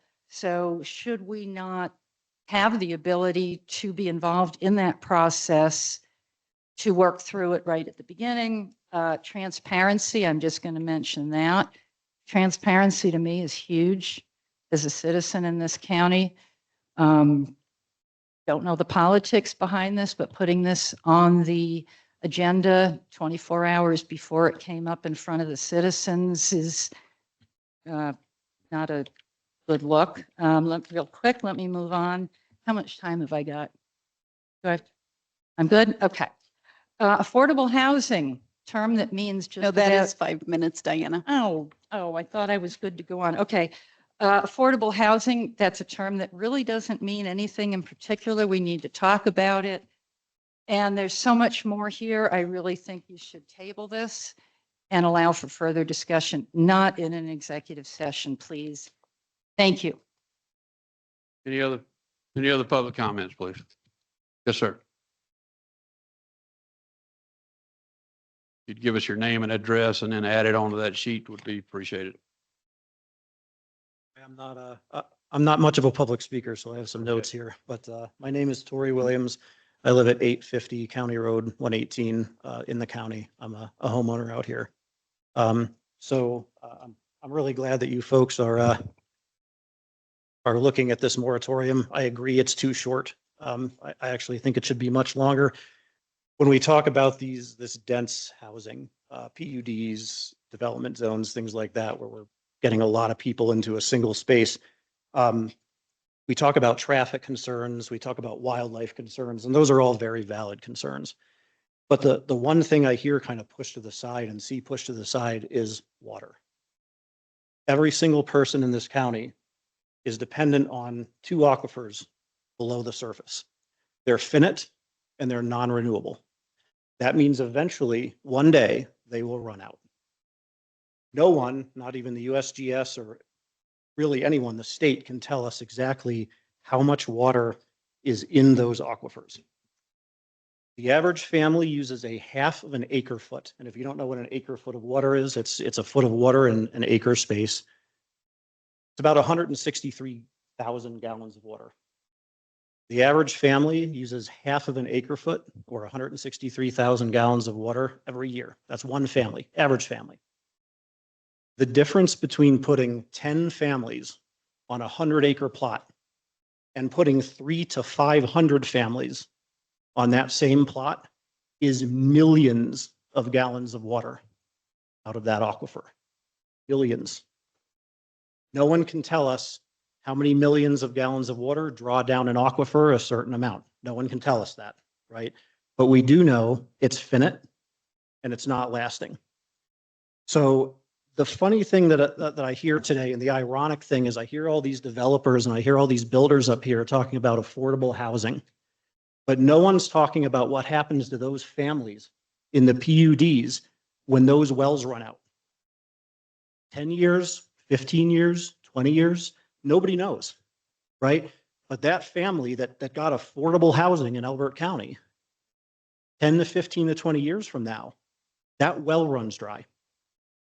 What are they going to do? Their entire investment is gone. My investment is gone because guess what? I'm drawing from that aquifer too. So we talk about property rights, right? And I understand there's property rights, but we can still give property rights. We can still give landowners and ranchers the ability to subdivide their property into responsibly sized lots. 8 acres, 10 acres, 15 acres, whatever that is. We can keep the density of families low and therefore responsibly draw down these finite water resources that are below our feet.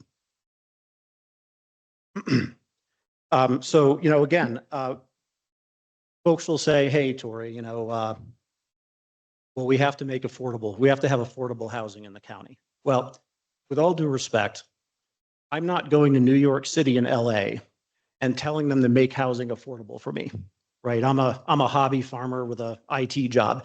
There's no way I'm ever going to afford a house in New York City or Los Angeles. And there's no responsibility that we have as a county to make housing affordable out here. So yeah, if every house is $500,000, $600,000, $700,000, that might sound a little bit elitist, but it's the reality. If you move out here, it's going to be more expensive to go in the town and go to work and do all those other kind of things anyway. So to me, building affordable housing in Elbert County, as far as we are from urban hubs, is just it's not even a reality, right? It's just convincing people that you can move out here and it can be affordable, and you're not going to have to drive 30 minutes to go to go to your work, right? So again, with all due respect to some of the things I've heard today, the economy of this county isn't going to mean anything when we run out of water. It's not going to matter anymore. Everyone's housing values are going to tank. Nobody's going to want to be able to buy out here.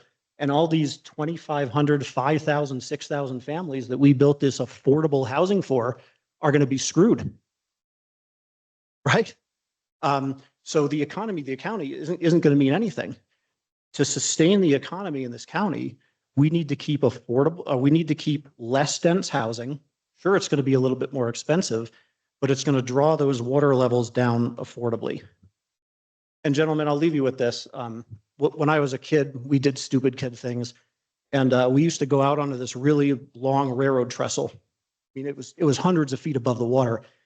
But when we were doing stupid kid things, we always had somebody that had their hand on the rail so we could feel if there was a train coming or not. This county with our water right now, we're on that track. We're walking out on that trestle. And we still have time to turn around and run back before the train gets here. But if we don't make changes right now, we're going to be too far along that trestle and we're going to get hit by that train. Thank you for hearing me today. Thank you. Any other public comments? Morning. Morning. Stephen Tivy, 35867 Darting Bird Ride in Elizabeth. I think the county needs some of these reviews and development of land plans and zoning. I just do not understand why we have to shut the county down for 6 months or 8 months or 12 months while you do it. You got your employees, you got yourselves. Get it done while we're still doing business as usual. Period. Thank you very much. Thank you. Any other public comments?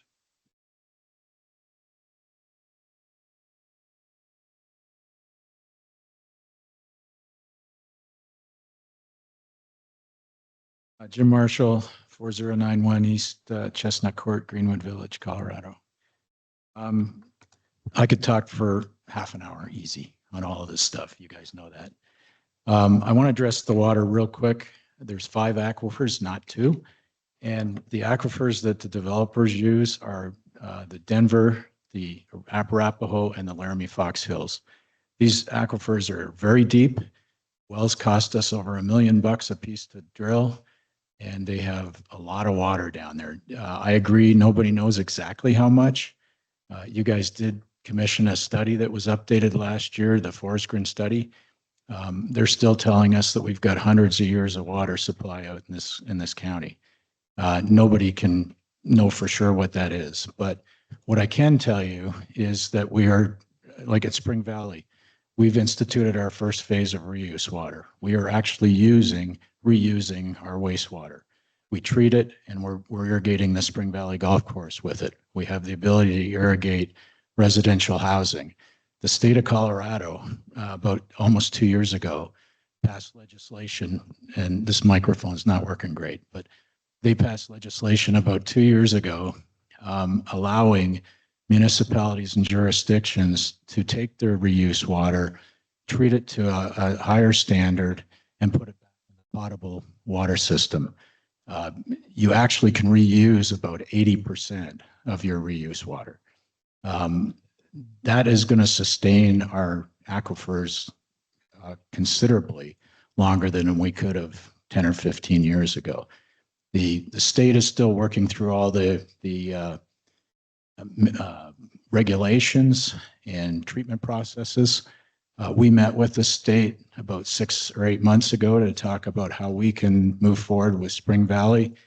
The state told us that they didn't have the staff or the expertise to actually review an application and approve it right now.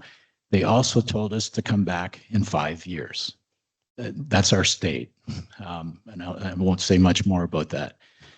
So that's the water. There is a lot of water out here. It's not going away anytime quick. I'm kind of unique, and I know you guys have listened to me over the last several Dallas for years and you two guys for a few months, but I have a different perspective, I think, than most developers. I do appreciate the fact that I've been included in the steering committee. I've sat on several steering committees in various jurisdictions. I've been through several comp plan updates and regulation updates. And I can tell you firsthand, I'm not opposed to some kind of a pause. I'm opposed to calling it moratorium, but I'm not opposed to a total pause, not some kind of a pause. Jim, let me interrupt you just for a second. We'll hold your time for a minute. Can you check on this mic because give him another mic? Too close? Okay, you're telling me I might be too close. Just 1 second. It may be the battery or something. I don't. Okay, yeah, it could be. I'm too close. Well, let's see. We'll do something. I can stand. You're right. I can hear it too. I will try standing back. Okay. Thank you, Chris. Yes, sir. Go ahead. Is that better? Yeah. Sounds better. So where was I? Oh yeah, comp plans. And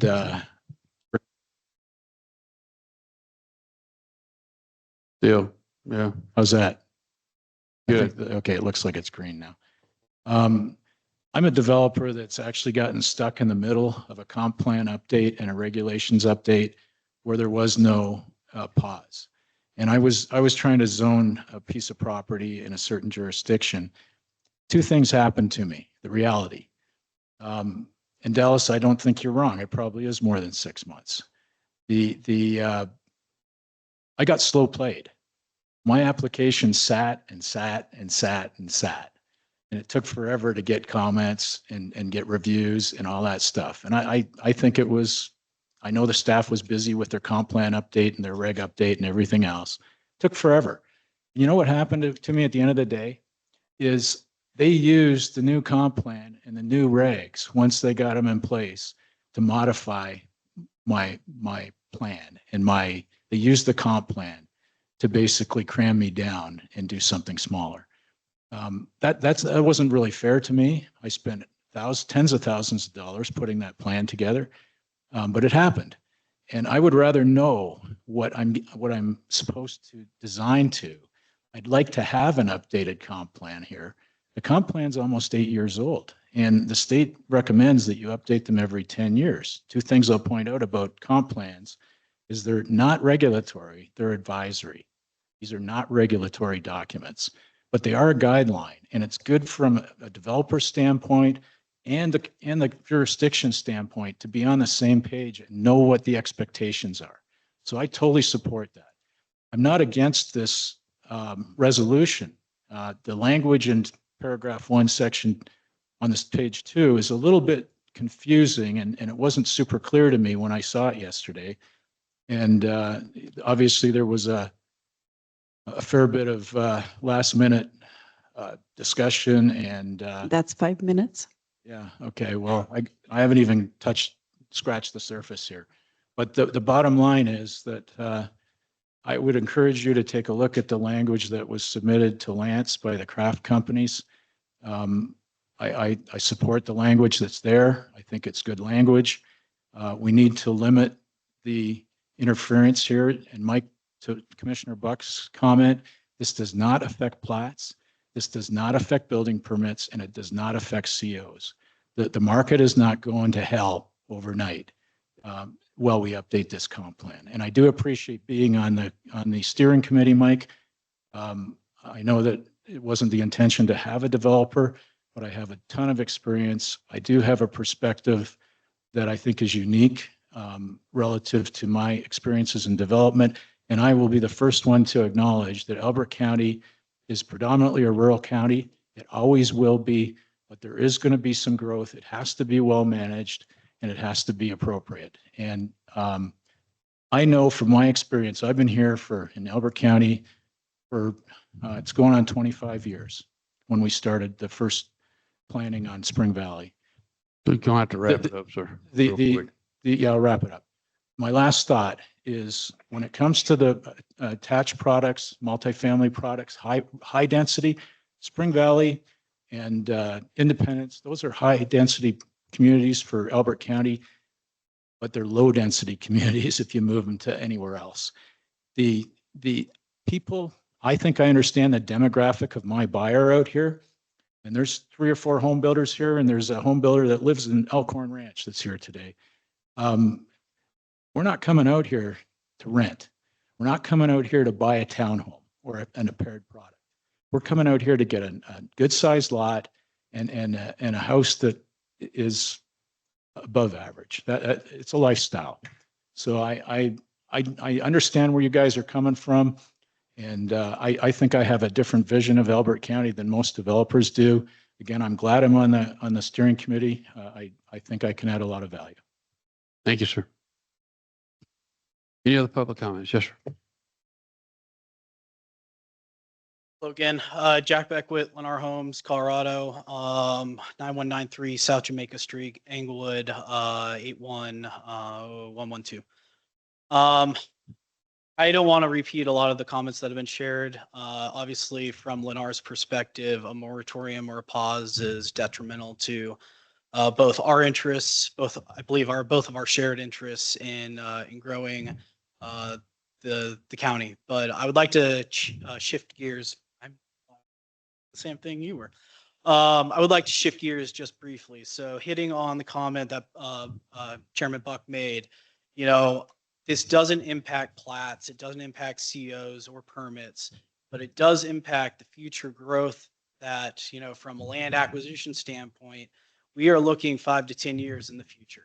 So if we're putting a pause theoretically on any PUD opportunity from within the criteria that's been stated within the two resolutions, realistically, any property that is going through a PUD and then ultimately development perspective, the earliest that we can bring that process from start to finish and then ultimately pulling permits out is realistically 24 to 36 months, depending on the process, the engagement. So realistically, you are putting a pause on something that is 3 to 4 years in the future. We are analyzing that at any given point at any given time. So while I do fully respect that it does not have an impact on today's approved plans from a permit or a CO standpoint, it does have an impact on future growth perspective from our entity, from other entities, commercial, multifamily. So I do want to at least acknowledge that from a broader perspective of the short-term versus long-term ramifications. But with that all being said, I do understand the rationalization behind this proposal. If the board does choose to move forward with this resolution, I would encourage you guys to review the revised language that the craft attorneys and craft team shared prior to this meeting. Thank you for your time. Thank you. Any other public comments?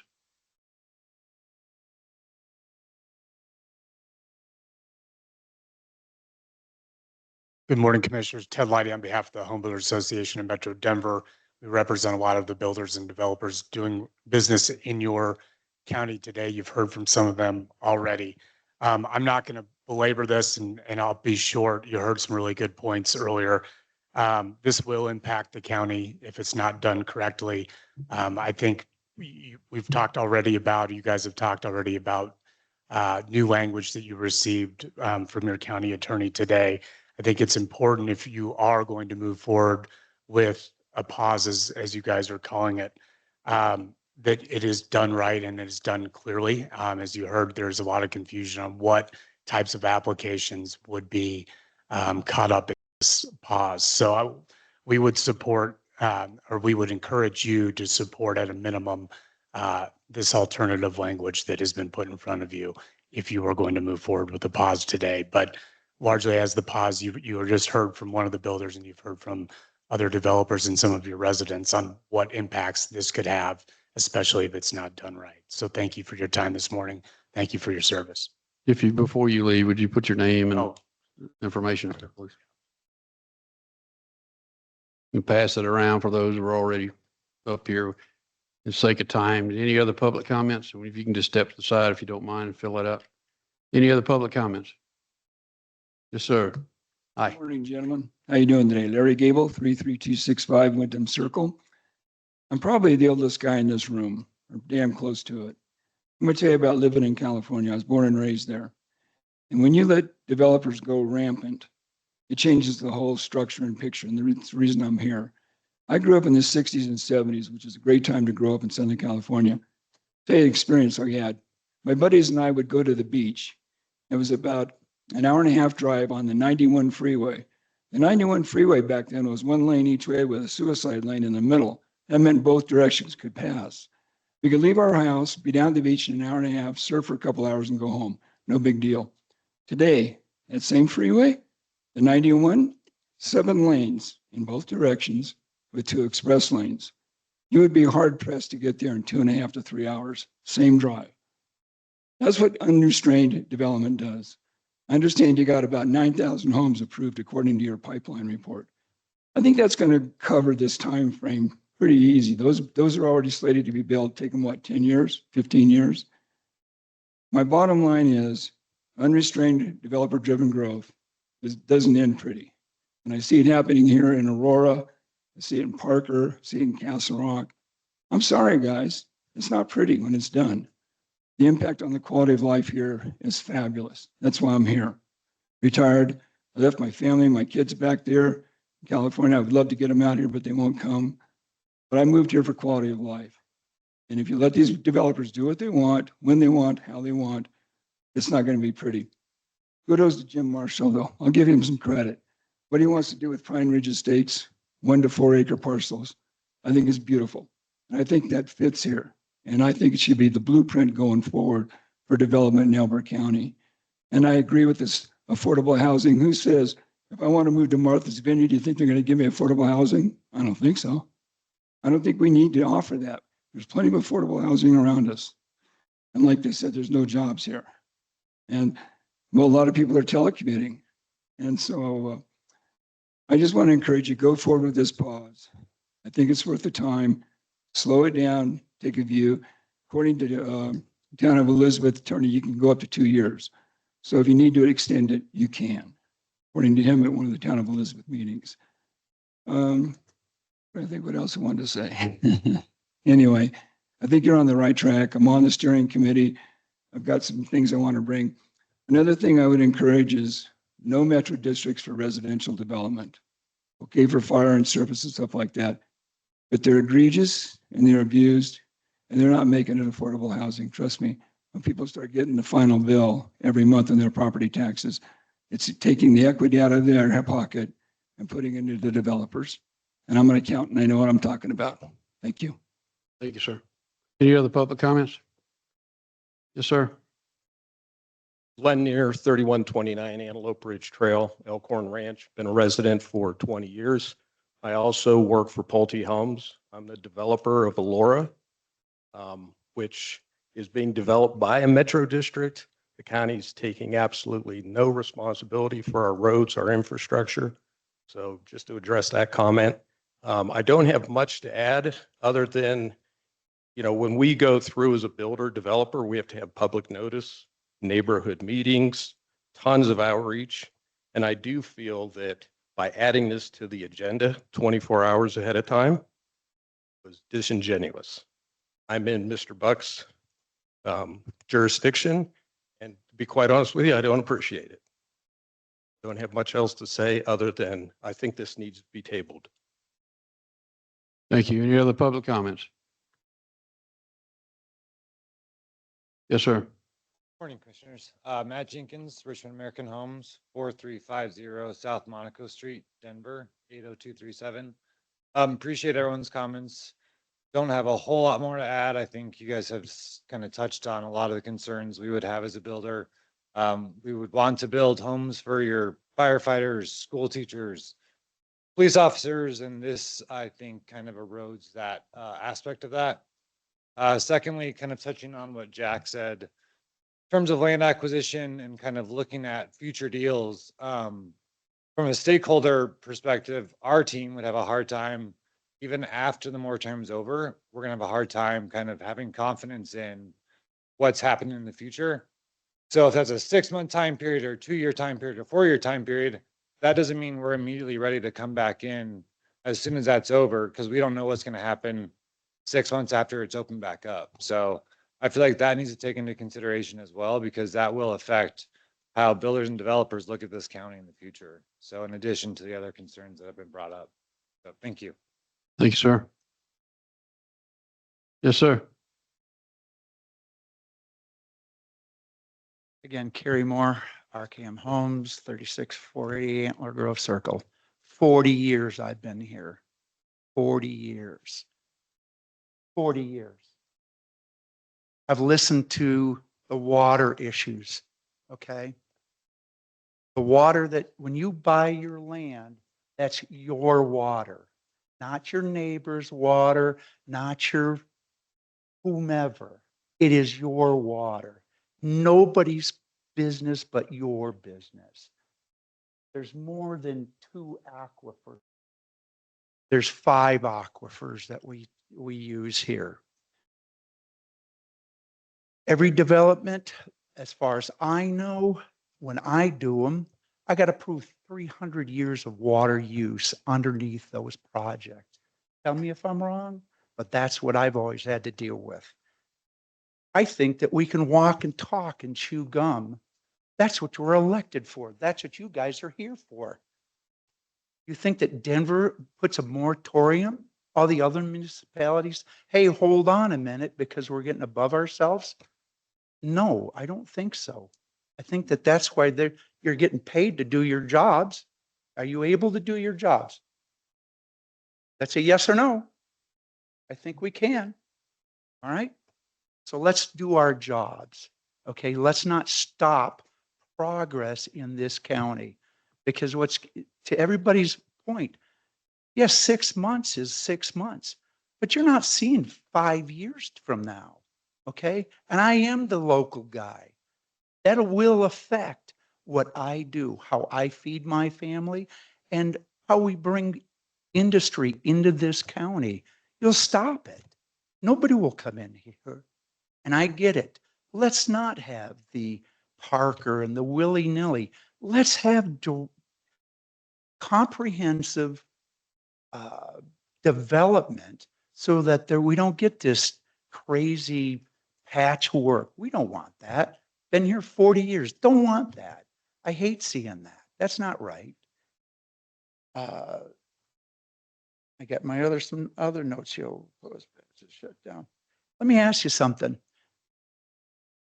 If you go forward with this moratorium, are you going to post date this? And if so, are you ready for the lawsuits that are going to be at your table? Because that's what's going to happen. If you got something that's in the pipeline and you guys say, we're going to stop it, we're going to shut that down, I promise you, some of these big guys that are up here, they're going to sue this county. Okay. You already got a big enough problem with the XL people suing them, right? And then I got another question about that too. If the county's being sued for the XL, is that what's happening, right? Yep. Yeah. And then the poor people they're getting sued. Who's covering their lawyer bills? Anybody know? Nope. So I'm a little dismayed with that. That's an issue for me. Those poor people are paying a bill. And then the lowering or raising the 10-acre development, all you're doing there is we're going to have the back in the day when we had the 35 acres, the John Dunn, we'll call him the John Dunn area. If you've been here long enough, you know who he is. He's the idiot who wanted to do the 35s. Okay. Now, what are they doing with the 35s? They're all coming back to you and they're wanting to rezone the 35s into smaller pieces of lots, right? We all know that's what they're doing. Okay. What's more cost effective to this county? 10 houses on a mile of road or 50 houses on that mile of road? The guy's grading that road, right? We're still paying him to do that. But what brings more money into this county to help run those roads? 50 or 10? Now we all know what that is. We know what the math is. And the low income housing, you and I have sat and talked about that.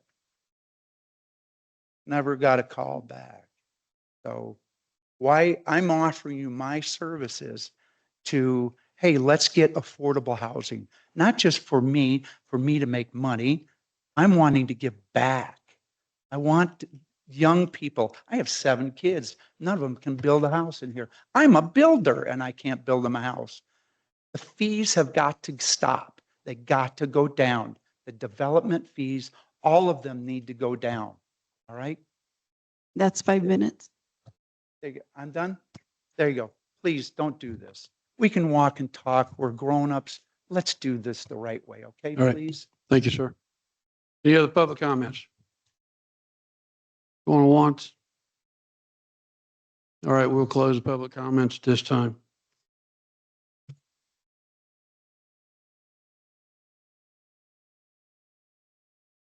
Like to ask the board if there is a motion. Would you entertain a motion to table this pending further investigation and research, including, mostly the including part out? Is there a motion? Okay.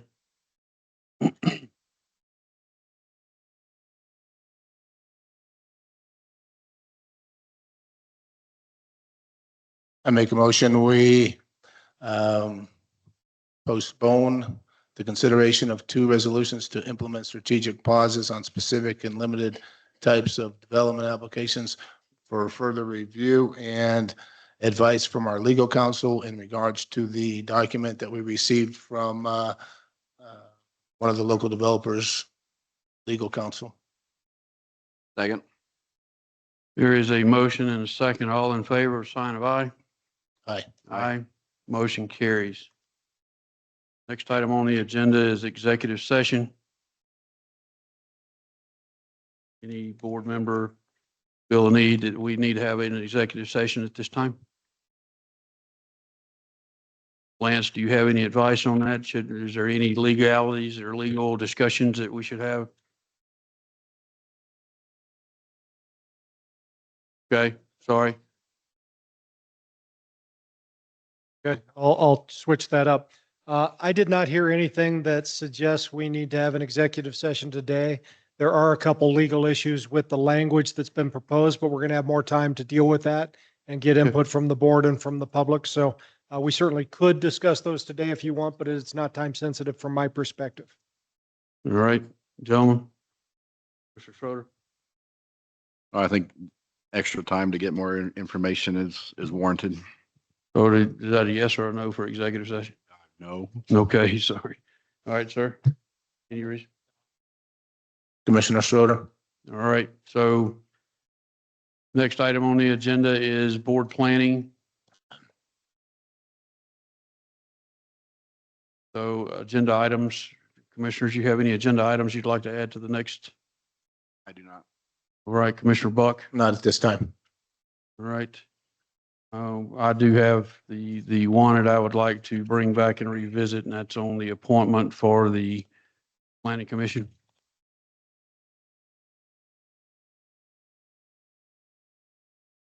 All right, at this point in time, this brings us to the end of this meeting. Our next meeting, we will go into recess now. Our next meeting will be land use hearings at 1 p.m. today.